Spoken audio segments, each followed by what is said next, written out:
Oke, selamat sore teman-teman semuanya. Jadi hari ini saya akan share screen ya. Jadi ini adalah tutorial ketika kalian membuat yang namanya aliran arus kas. Jadi kenapa kemarin tuh kalian diharuskan bikin tabel-tabel tentang proyeksi pendapatan, kemudian juga biaya-biaya penjualan atau mungkin biaya-biaya overhead ya, biaya-biaya operasional dan biaya mana yang biaya bulanan, yang mana yang tahunan, atau mungkin bahkan ada yang biayanya itu keluarnya itu 3 tahun sekali ya. Jadi maksud saya adalah supaya kalian breakdown dulu gitu ya, pengeluarannya apa, pendapatannya apa, baru kemudian dimasukkan ke dalam tabel Excel ini. Jadi ini akan saya kirim tabel Excelnya. Ini saya share screen ya.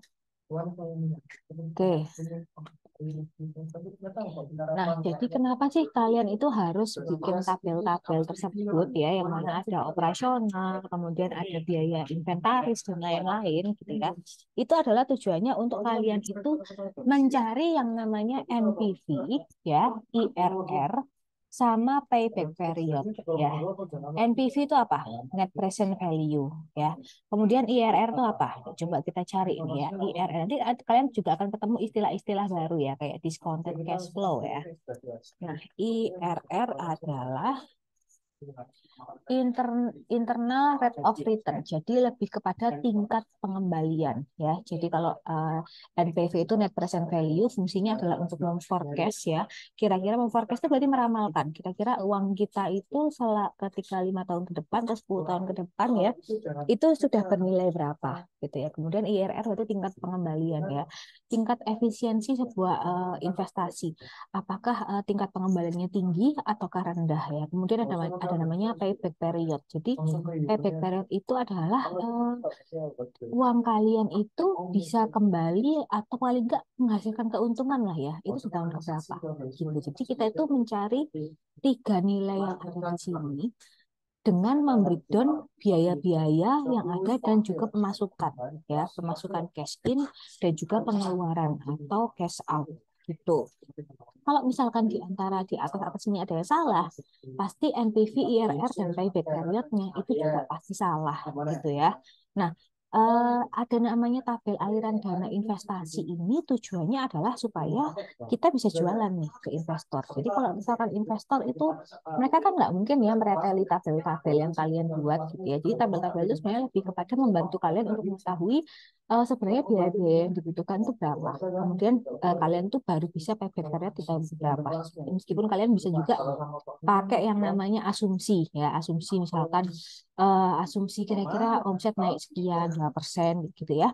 Nah, contohnya ini ya di sini ya. Jadi nanti kalian itu akan membuat sebuah tabel, mengisi sebuah tabel yang mana ada keterangan, ada volume satuan, harga satuan, dan yang paling penting ini. Jadi ada namanya investasi itu kita lihatnya dari tahun ke-0 sampai tahun ke-5 ya, tahun ke-0 ya. Jadi bukan tahun pertama sampai tahun ke-5, tapi tahun ke-0 sampai tahun ke-5 ya. Contohnya ini waralaba nih ya. Ini kalau nggak salah study case-nya adalah jenis jiwa atau apa gitu ya. Jadi dari jiwa ini ada biaya waralaba ya, ada biaya franchise sebesar 90 juta. Satu kali dikeluarkan oleh pengusaha. Kalau kalau saya mau franchise si jadi jiwa, saya satu kali mengeluarkan namanya biaya waralaba untuk 5 tahun sekali. Ya, 5 tahun sekali. Kemudian untuk biaya dekorasi, oh ternyata jenis jiwa itu meminta biaya dekorasi, jadi dekorasi booth dan lain-lain. Karena booth itu mereka yang menyediakan, ya, tapi biayanya itu dialihkan ke kita, franchiser ya. Jadi total initial cost itu adalah 120 juta. 120 juta kalau di tahun ke-0, karena kita tahun ke-0 pasti akan uang kita, cash flow kita itu akan berkurang sebesar 120 juta. Gitu ya teman-teman ya.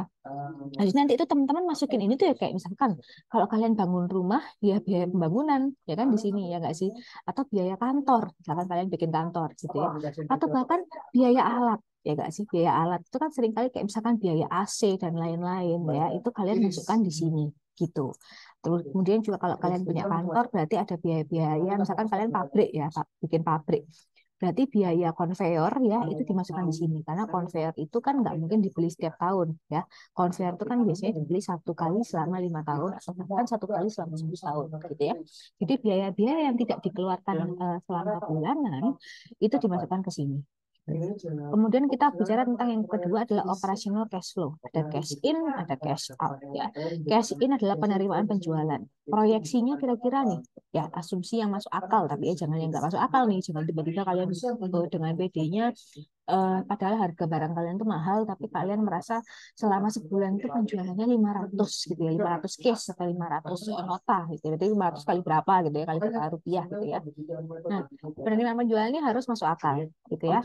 Kemudian operational cash out adalah pengeluaran. Jadi kayak gaji karyawan, sewa tempat ya, listrik jangan lupa dimasukkan, internet dan biaya operasional lainnya, bahkan misalkan ada jasa perawatan merek atau misalkan kayak jasa digital marketing tiap bulan ya. Atau mungkin ngebayar sesuatu vendor ya kan, atau ngebayar apa gitu, vendor supplier ya, itu dimasukkan di sini gitu ya. Jangan lupa kalau saya lihat di rincian biayanya teman-teman itu masih ada beberapa yang nggak lengkap ya, kayak misalkan bahkan biaya listrik nggak ada, padahal kalian pasti nggak mungkin nggak kerja nggak pakai AC gitu ya, atau bahkan simpelnya adalah kalian itu kerjanya itu online ya, tapi kalian itu nggak ada biaya internet gitu ya, jadi nggak masuk akal tuh kalau misalkan itu nggak dimasukkan dalam aliran arus kas dana, karena kan kita akan ngitung IRR, NPV sama payback period ya, jadi masuk ke sini. Nah, contohnya misalkan ini adalah satuannya adalah per bulan gitu ya. Nanti teman-teman harus convert di tahun pertama, tahun kedua, 3, 4 tuh dikali 12 ya. Berarti pengeluarannya ini dikali 12 karena kita mau menghitung kira-kira setiap tahun itu pengeluaran kita berapa dan pengeluaran kita penerimaan kita berapa dan pengeluaran kita berapa. Kemudian teman-teman akan mendapatkan nih nanti nih net operating income ya. Jadi pastinya yang namanya net operating income yaitu adalah pendapatan ya dikurangi pengeluaran. Pengeluaran kan sebanyak ini nih, pengeluaran operasional ya. Jadi kita pakai asumsi bahwa pengeluaran ini selama 5 tahun tidak berubah ya. Contohnya misalkan sewa tempat ya tidak berubah selama 5 tahun gitu ya.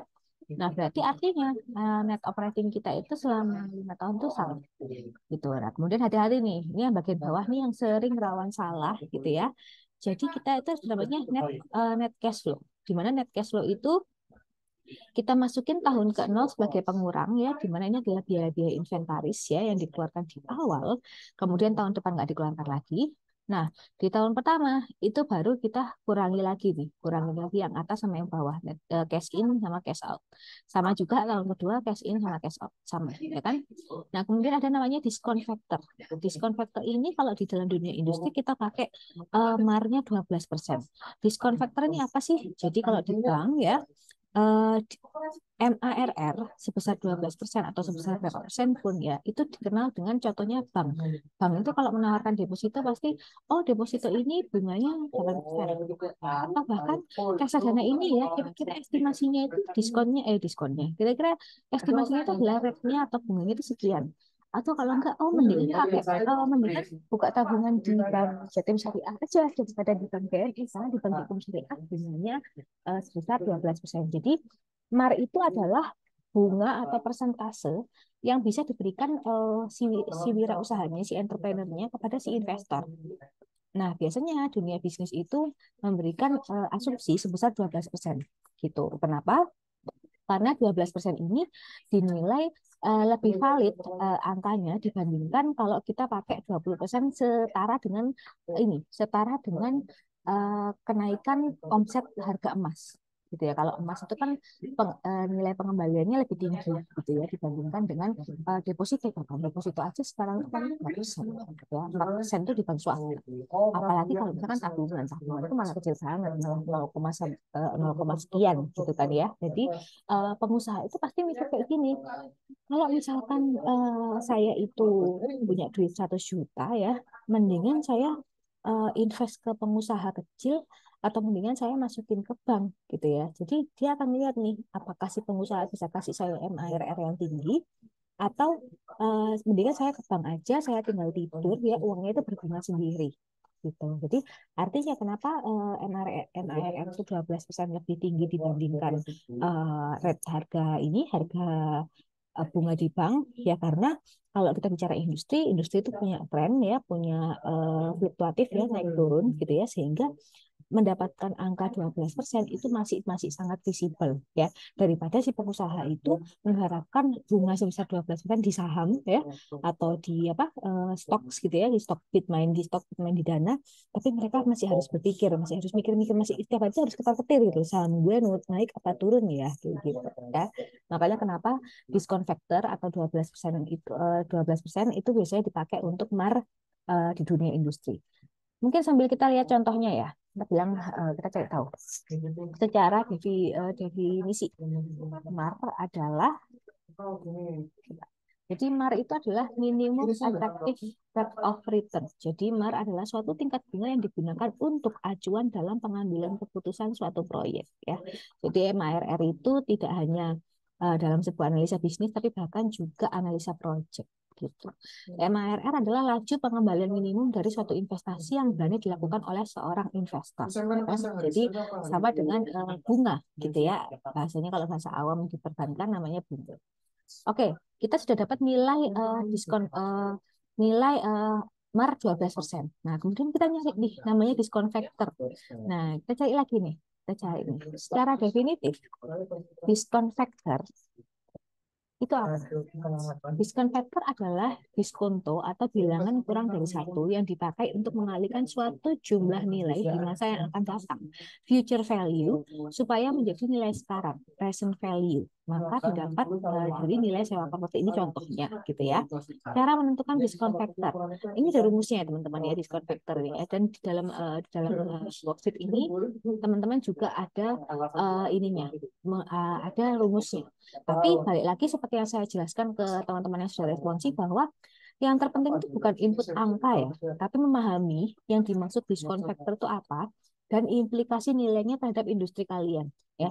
Jadi nilai kalian itu kan angkanya pasti akan beda-beda ya, angka akhirnya ya. Karena kan industrinya beda-beda. Misalkan bisnis burung walet pasti beda dong dengan bisnis pet shop gitu ya. Jadi angkanya itu akan berimplikasi terhadap industri yang ada di bisnis kalian. Nah, makanya kenapa di sini harus cari nilai diskon factor ya. Diskon factor itu dapat dari diskonto. Jadi diskonto di tahun ke-0 itu beda dengan diskonto di tahun kedua, 3, 4, dan bahkan 5 ya. Diskonto itu didapatkan dari nilai MAR. Jadi kalau misalkan nih MAR-nya nanti itu saya bikin 20% ya. Diskontonya itu akan berubah, diskon factor. Karena diskon factor itu dia ingin melihat kira-kira nilai present value, future value versus present value itu berapa gitu. Nah, setelah dapat diskon factor, kita dapat namanya discounted cash flow. Discounted cash flow di sini juga kalian teman-teman bisa lihat ya, discounted cash flow itu dapat dari mana angkanya. Dan nanti pastinya akan saya tanyakan angka ini tuh implikasinya itu ke bisnis kalian kayak gitu. Kemudian namanya cumulative cash flow. Ya, cumulative cash flow di sini.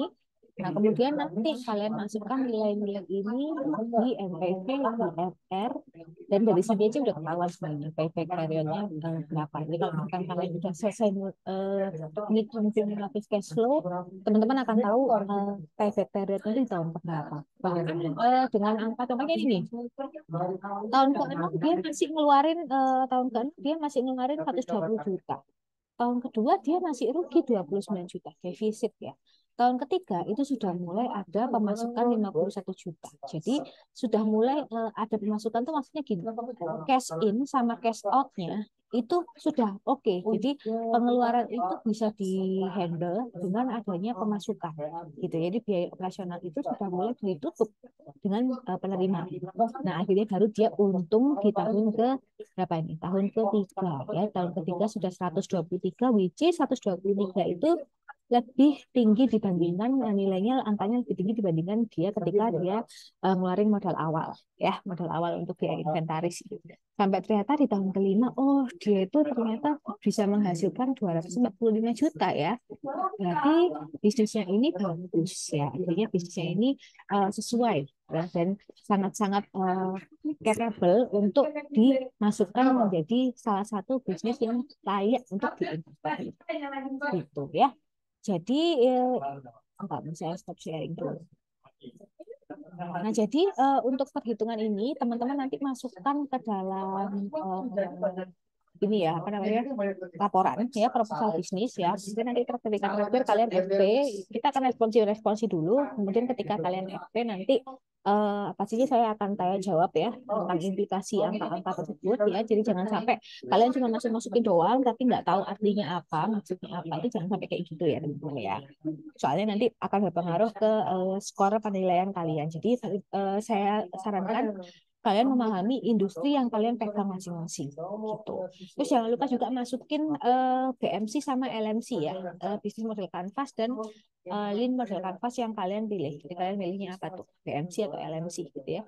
Masukkan ke dalam proposal dan jangan lupa bikin narasinya, desainnya. Jadi jangan cuma dimasukin doang, tapi dijelasin maksudnya apa sih BMC sama LMC. Kenapa kok pilih BMC, kenapa kok pilih LMC. Oke, kalau gitu itu aja dulu dari saya. Terima kasih teman-teman teknopreneur ya. Jadi semoga teman-teman yang setelah mengetahui cara menghitung IRR, NPV dan lain-lain, teman-teman udah mulai punya bayangan proposal bisnis itu kayak gimana, gitu ya. Karena ini adalah tahap akhir dari sebuah proposal bisnis. Jadi teman-teman nantinya kalau misalkan butuh pendanaan dalam hal entrepreneurship ya, teman-teman udah tahu cara bikinnya itu kayak gimana. Oke, terima kasih atas waktunya. Selamat siang.